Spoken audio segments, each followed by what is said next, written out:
हाँ जी, देखो बच्चों, आज हमारे पास है एनएलएम का day 3, Newton's laws of motion हम स्टडी कर रहे हैं यहाँ पे। और हमारा जो बेसिक फंडा है वो मोशन के उन सभी फैक्टर से डील करना है जो मोशन के लिए रिस्पॉन्सिबल रहते हैं। मोशन के लिए रिस्पॉन्सिबल फैक्टर में हमने रखा है कॉन्टैक्ट फोर्सेस को, और कॉन्टैक्ट फोर्सेस में हम 5 फोर्सेस के साथ डील करने वाले हैं। 5 फोर्सेस बनेंगी यहाँ पे। नंबर 1 टेंशन, दूसरी फोर्स बनेगी यहाँ पे वेट, तीसरी फोर्स बनेगी नॉर्मल रिएक्शन, चौथी फ्रिक्शन और पांचवी स्प्रिंग फोर्स। तो हमारे पास 5 फोर्सेस यहाँ पे रहने वाली है बच्चों। हम बेसिकली आज जो काम करने वाले हैं वो काम हमारा रहेगा इक्विलिब्रियम, फ्री बॉडी डायग्राम्स के ऊपर बेस्ड क्वेश्चंस, और लास्ट हमारा रहेगा लेमिस थ्योरम। ठीक है बेटा। देखो बच्चों, जब हम इक्विलिब्रियम वर्ड यूज करते हैं तो इक्विलिब्रियम का मतलब होता है ये बॉडी की ऐसी स्टेट है जहां मेरा ऑब्जेक्ट या तो रेस्ट में होगा या फिर यूनिफॉर्म मोशन में होगा। या तो मेरा ऑब्जेक्ट रेस्ट में होगा या फिर मेरा ऑब्जेक्ट यूनिफॉर्म मोशन में होगा। दोनों कंडीशंस में अगर रेस्ट में है या यूनिफॉर्म मोशन में है तो मेरी नेट फोर्स क्या हो जाती है? 0 हो जाती है। बच्चों आप एक चीज देखो, नेट फोर्स 0 होने का मतलब क्या है? मास इनटू एक्सेलरेशन का 0 होना। मास तो ऑब्जेक्ट का 0 हो नहीं सकता ना बेटा, तो एक्सेलरेशन फिर क्या होगा? 0। एक्सेलरेशन 0 होने का मतलब v minus u upon t is equal to 0, यानी कि v minus u is equal to 0, यानी v is equal to u। ज्यादातर कॉमन लैंग्वेज में हम v को फाइनल वेलोसिटी लेते हैं और u को इनिशियल वेलोसिटी लेते हैं, यानी कि यहाँ final velocity is equal to क्या बेटा? इनिशियल वेलोसिटी, यानी मेरा ऑब्जेक्ट यूनिफॉर्मली मूव करेगा। या हो सकता है मेरा ऑब्जेक्ट रेस्ट में। तो मेरी 2 कंडीशन हो सकती है इक्विलिब्रियम की।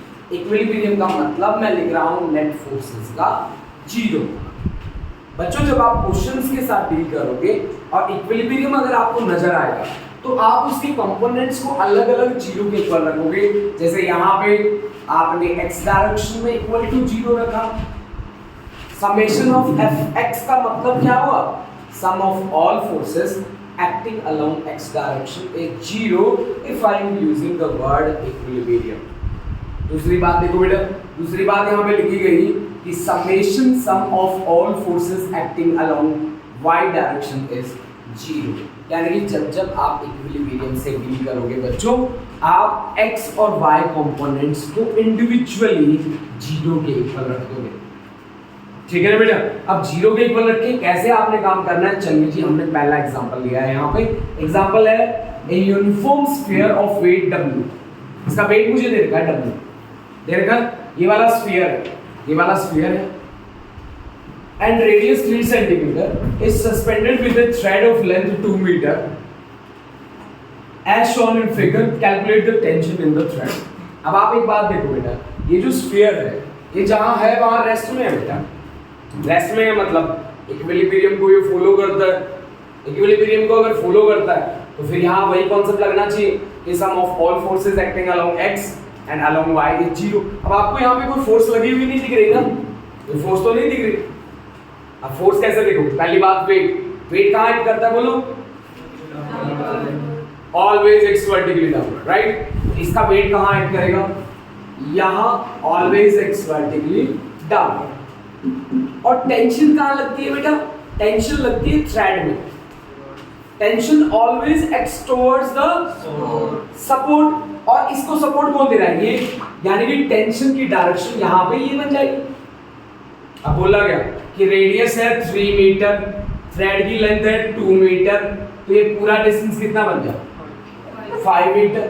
और ये कितना बना? ये इस बॉल के साथ कांटेक्ट में ये कितना बना? ऑफ कोर्स ये रेडियस ये 3 मीटर के बराबर है। बोलो बच्चों, सही बात है गलत बात? सही बात है।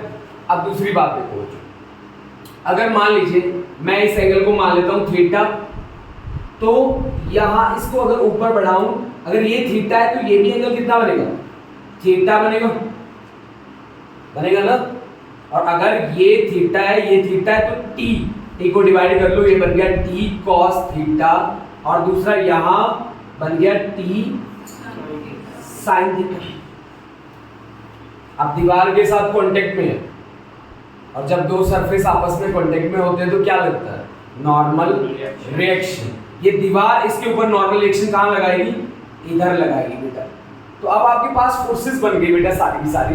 कौन कौन सी? नॉर्मल रिएक्शन इधर है और इधर है T sine theta, x direction में है बेटा, ये वाई डायरेक्शन में है आपके पास टी कॉस थीटा, और दूसरा क्या है बच्चा? Wait W. क्वेश्चन में हमसे क्या पूछा गया है कि आप थ्रेड में टेंशन की वैल्यू कैलकुलेट करिए, राइट ना? सबसे पहले थीटा आप देखिए क्या होगा। आपके पास इस तरह की एक ट्रायंगल बन रही है, अगर आप ध्यान से देखें तो हमने ये माना है थीटा, ये है आपके पास 3 + 2 5 मीटर, ये है बेटा 3 मीटर। बच्चों देखो ये 2 मीटर का तो थ्रेड था, 3 मीटर इसका रेडियस था, तो 3 + 2 कितना हो गया? 5 मीटर। तो ये हो गया मेरा 5 मीटर, और ये रेडियाई मेरे को कितना देगा? 3 मीटर। तो ये होगा 5, ये हुआ 3, इसकी वैल्यू मैं निकाल लूंगा। ये क्या है? हाइपो, ठीक है। और ये क्या है? बेस, नहीं परपेंडिकुलर। तो आपके पास बेस की वैल्यू कितनी आएगी? 5 का पावर 2 माइनस 3 का पावर 2 और इसका रूट, 5 5 जो 25 माइनस 9 का रूट, मतलब 16 का क्या? अंडर रूट, मतलब कितना? 4। यानी कि ये आपके पास आ गया कितना? 4 मीटर। तो आप अगर यहाँ से हमारे कॉन्सेप्ट को फॉलो करें, इक्विलिब्रियम में हमने क्या कहा? Sum of all forces acting along X and Y direction must be 0। अब वाई डायरेक्शन में ऊपर कौन है? टी कॉस थीटा, नीचे कौन है? डब्ल्यू, यानी कि समेशन ऑफ एफ वाई 0 होना चाहिए। ऊपर कितनी फोर्स लगी है? टी कॉस थीटा, नीचे कितनी फोर्स लगी है? W, that must be equal to 0। यानी यहां से T cos theta is equal to कितना है? डब्ल्यू। मेरे को क्या चाहिए? मेरे को टेंशन, टेंशन क्या होगा?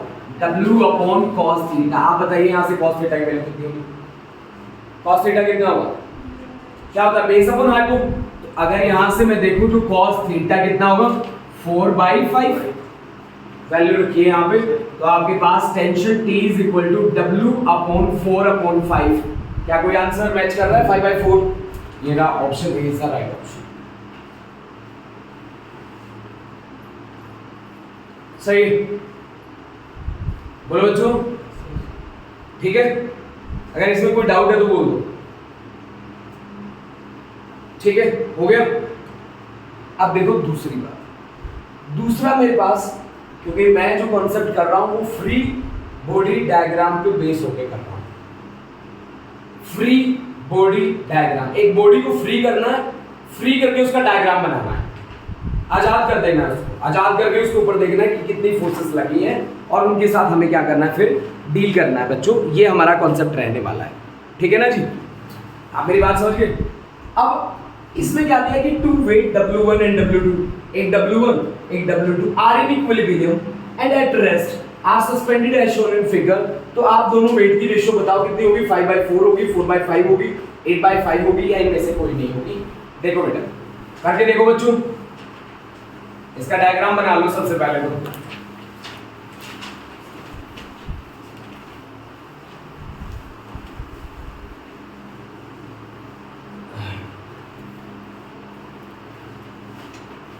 हाँ जी, कर रहे हो सब? बोलो बच्चों, कर रहे हो सब? देखो बड़ा ध्यान से देखना मेरे साथ, एक ये क्वेश्चन मेरे साथ देखो। देखो एक चीज देखो, ये पुली है, पुली से ये एक रस्सी गई है, यहां तक एक रस्सी है। For a given rope tension is same at every. सही है, ये बात आप सबको याद है ना कि for a given rope tension is same at every. देखो बेटा इसका वेट है, weight always acts vertically downward, यानी कि W2 की डायरेक्शन ये हो। Weight W1, weight always acts vertically downward W1। हो गया। Tension always acts towards the support, यहां टेंशन मान लो T1, यहां पे भी T1 होगी, यहां पे भी T1 होगी ना बेटा? सही है। और यहां पे भी T1 होगी। सपोर्ट की तरफ टेंशन की पुश फोर्स है, पुल नहीं है, पुश फोर्स है। तो जहां जहां जिस पॉइंट पे आप दिखाएं दूरी ले जाएं टेंशन। अब यहां पे टेंशन T1 होगी, यहां टेंशन हमने मान ली T2, यहां भी टेंशन काम करेगी कौन? T2। यहां टेंशन हम मान लेते हैं T3, यहां मान लेते हैं T3, यहां नीचे की ओर होगी T3।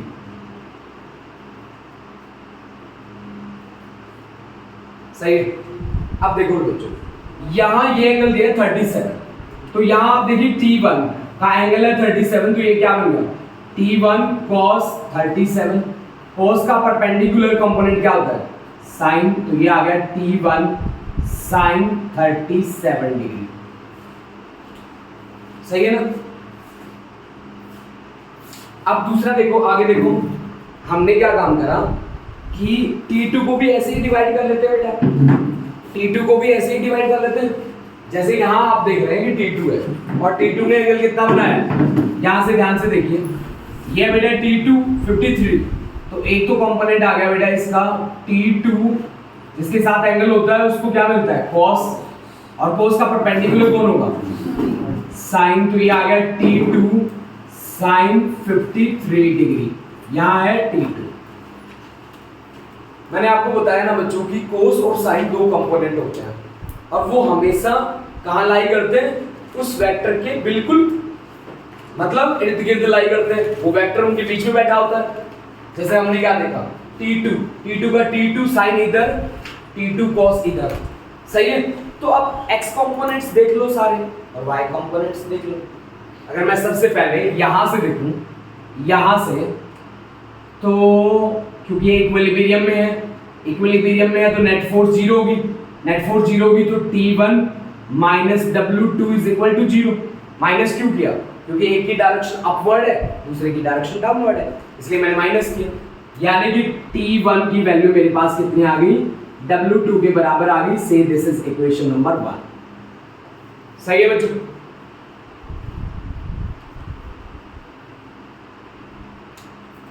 क्या हुआ? हैं? बंद हो गया? स्टार्ट कर लो, रिमोट है ना?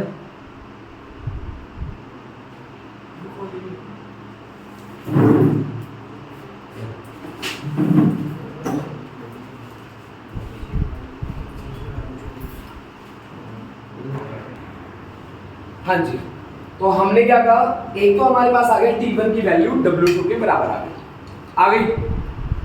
अब दूसरी वैल्यू देखो बेटा, अगर आप यहां से देखें W1 की वैल्यू किसके इक्वल आ रही है? अगर आप W1 को देखें यहां पे, देखो बच्चों W1 तो वर्टिकली डाउनवर्ड और इसके ऊपर फोर्स कौन सी लग रही है? T3। यानी सीधी सीधी सी बात है, T3 minus W1 is equal to zero, यानी कि T3 is equal to W1। ये लो जी, ये आ गई इक्वेशन नंबर 7। हो गया?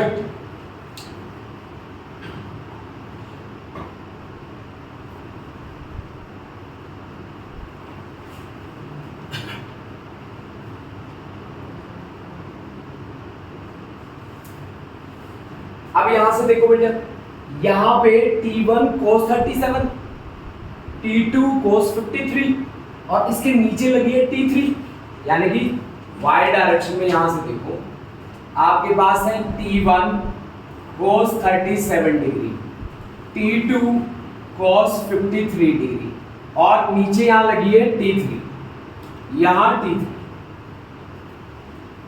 इसका मतलब हुआ कि T1 cos 37 degree plus T2 cos 53 degree that is equal to कितना? T3। सही है ना बेटा? बोलो बच्चों, भाई ऊपर लगने वाली फोर्स नीचे लगने वाली फोर्स के बराबर होंगी तभी इक्विलिब्रियम होगा, नहीं तो इक्विलिब्रियम नहीं होगा बच्चों। ऊपर लगने वाली फोर्स नीचे लगने वाली फोर्सेस के बराबर होती है तभी इक्विलिब्रियम होता है, नहीं तो इक्विलिब्रियम नहीं होगा। अब आपको दोनों ट्रायंगल्स तो याद होंगी, एक 37 डिग्री वाली 3, 4, 5 और एक 53 डिग्री वाली, एक 53 डिग्री वाली 4, 3, 5। वैल्यूज रखो बेटा। T1 cos 37 की वैल्यू कितनी होगी? बेस अपॉन हाइपो, यानी कि this is 4/5 plus T2 cos 53 degree की वैल्यू कितनी होगी बेटा? 3/5 base upon hypo that is equal to T3। सही है, T3 की वैल्यू किसके बराबर है? W1 के बराबर है, यानी कि मैं इसको क्या लिख सकता हूं? That is equal to W1, यानी कि 4/5 T1 plus 3/5 T2 that is equal to W, क्या बेटा? W हमारा 1 है ना, W1। अच्छा, W2 की वैल्यू किसके बराबर है? T1 के बराबर है, तो T1 लिख दो 4/5 W1 plus 3/5 T2 that is equal to W1। W2 है ना यहाँ पे, T1 की वैल्यू है W2,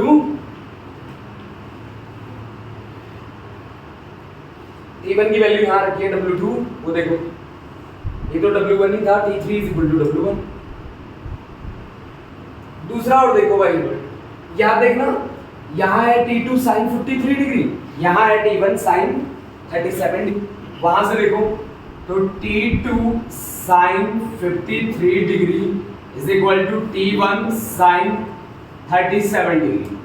T2 sin 53 degree value perpendicular upon hypo 4/5, T1 sin this is 3/5, यानी कि T2 इज इक्वल टू कितना बच्चों को लो 3/4 T1। T1 की वैल्यू किसके बराबर है? W2, तो 3/4 W2। सही है, ये वैल्यू यहाँ पे रख दो, तो ये आपके पास आया 4/5 W2 plus 3/4 W2 is equal to कितना? W1। एलसीएम ले लो भाई, एलसीएम आ गया बच्चों 20, तो 4 4 जा 16 plus 15 W2 is equal to W1।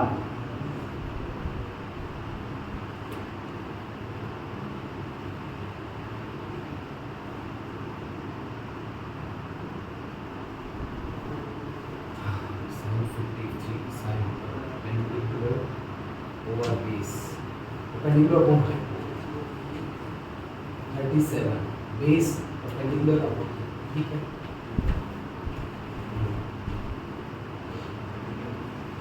ठीक है ना बेटा, तो ये आ गया आपका 31 divide by 20 W2 is equal to W1, यानी कि W1 upon W2 is equal to 20 divide by कितना? 31।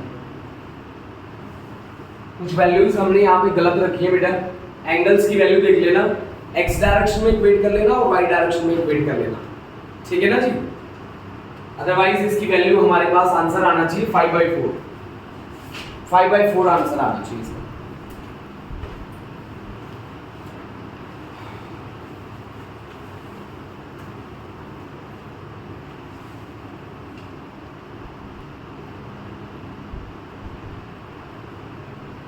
कुछ वैल्यूज गलत है हमारे।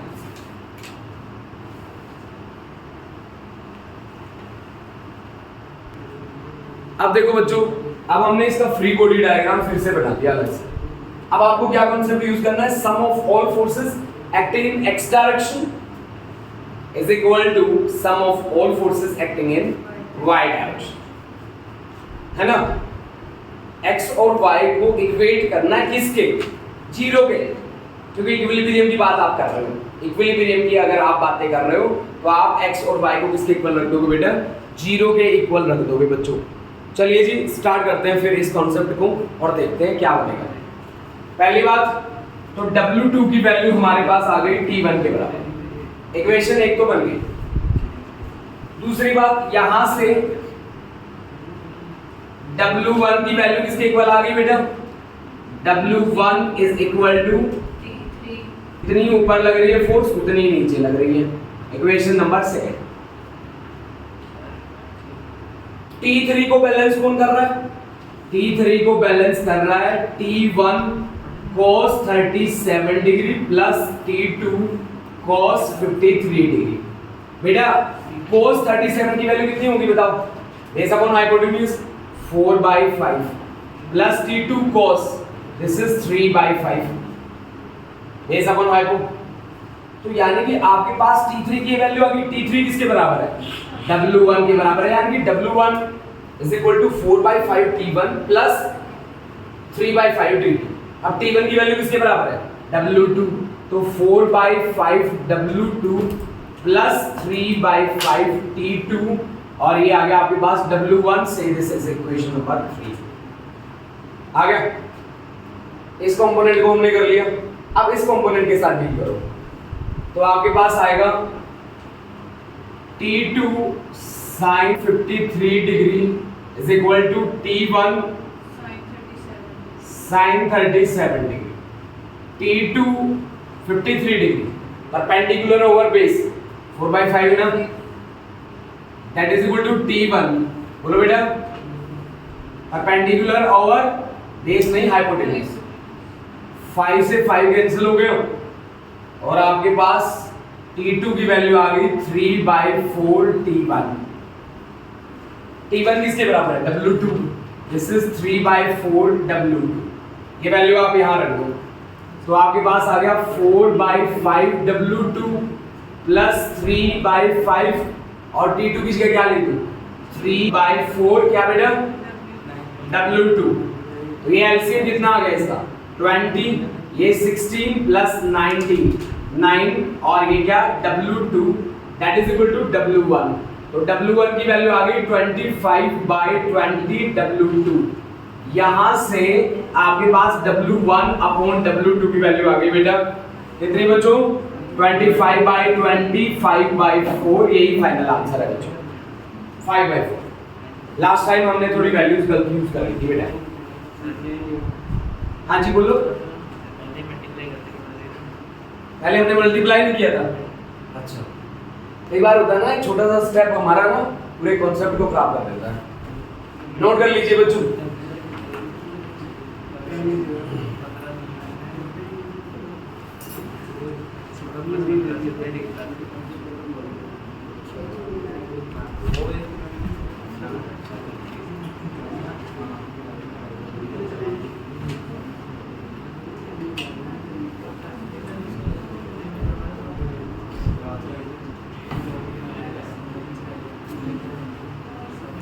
सही है, बोलो। नोट कर लिया? कर लो बेटा। अब एक क्वेश्चन बनाते हैं हम, बहुत ही इजी सा क्वेश्चन है। हमें मास m1 और m2 की रेशियो निकालनी है। कैसा सा सीन है देखो, ये इस तरह का कॉन्सेप्ट दिया है मुझे। यहां एक एंगल दे रखा है मुझे 60 डिग्री, ये एंगल दे रखा है मुझे 30 डिग्री, है ना बेटा। और यहां एक फ्रिक्शन लेस पुली लगा रखी है बेटा, और इस पुली से एक मास सस्पेंड किया है, और वो मास है जी m1, और यहां दूसरा मास सस्पेंड किया है, मास है बच्चों m2, ठीक है ना जी। आपसे पूछा है कि m1 रेशियो m2 क्या होगा। ये भी कॉन्सेप्ट फ्री बॉडी डायग्राम पे बेस है। क्या आपने पहले यहां एक फ्री बॉडी डायग्राम बनाना है? फ्री बॉडी डायग्राम जैसे ही बन जाता है आपके पास इन दोनों की रेशियो आ जाएगी। कैसे आएगी चेक करेंगे। अच्छा, आप इसको देख के आपको क्या लगता है, यहाँ कौन कौन सी फोर्सेस होनी चाहिए? बोलो बच्चों, बोलो बेटा। पुली है तो ऑफ कोर्स रस्सी से हमने दो मास से सस्पेंड किए हैं, तो टेंशन होना चाहिए। मास है तो वेट होना चाहिए ना, और ये आपस में कांटेक्ट में है तो नॉर्मल रिएक्शन भी होना चाहिए। सही है। यहाँ पे तीन फोर्स है, एक वेट, एक नॉर्मल रिएक्शन और एक टेंशन। अब देखो रस्सी कितनी है बेटा, यहाँ पे रस्सी तो एक ही है। अगर रस्सी एक है तो टेंशन भी एक है। For a given rope tension is same at every point. यानी कि अगर मैं यहाँ टेंशन की बात करूं तो टेंशन यहाँ टी, यहाँ टी, यहाँ टी और यहाँ T. Tension always acts towards the support, object से दूर ही रखो इसे। सही है।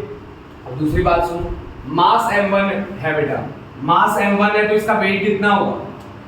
ऑफ कोर्स m1 जी, ये लो जी, ये m1 इंटू जी, वेट m1 जी, ये किस एंगल से बेंड है 60 डिग्री, तो इसका जो डाउनवर्ड होगा वो कितना एंगल बनाएगा 60, तो ये बना आपका m1 जी कितना cos 60 डिग्री, और यहां बना कितना m1 जी sin 60 डिग्री, cos का परपेंडिकुलर होता है sin।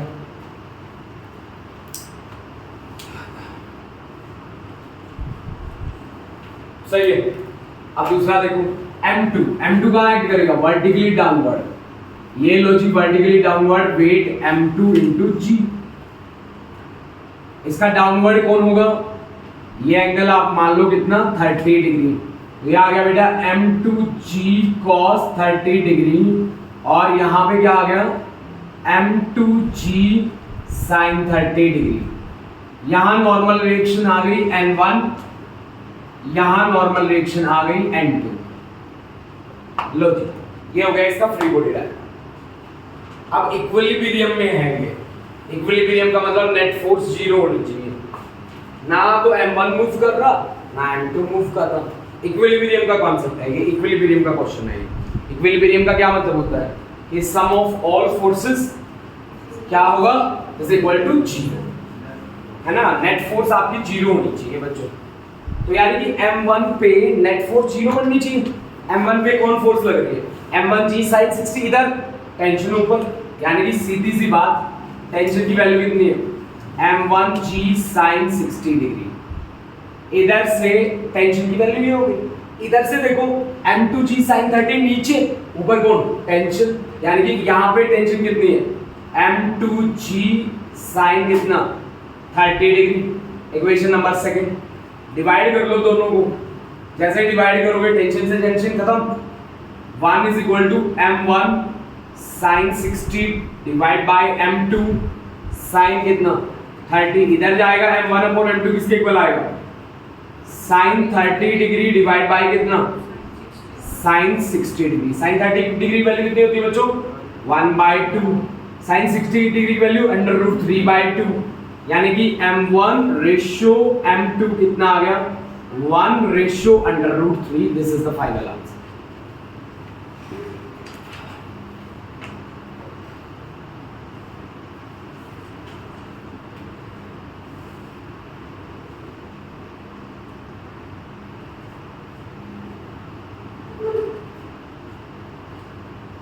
आज की क्लास हम इतनी रखेंगे बेटा, ठीक है। इसके नेक्स्ट क्वेश्चंस हम उठाएंगे नेक्स्ट क्लास में, जिसमें मैं स्प्रिंग फोर्सेस को लूंगा और लेमिज थ्योरम को लूंगा। मैं लेमिज थ्योरम नेक्स्ट क्लास में कंप्लीट करके दूंगा।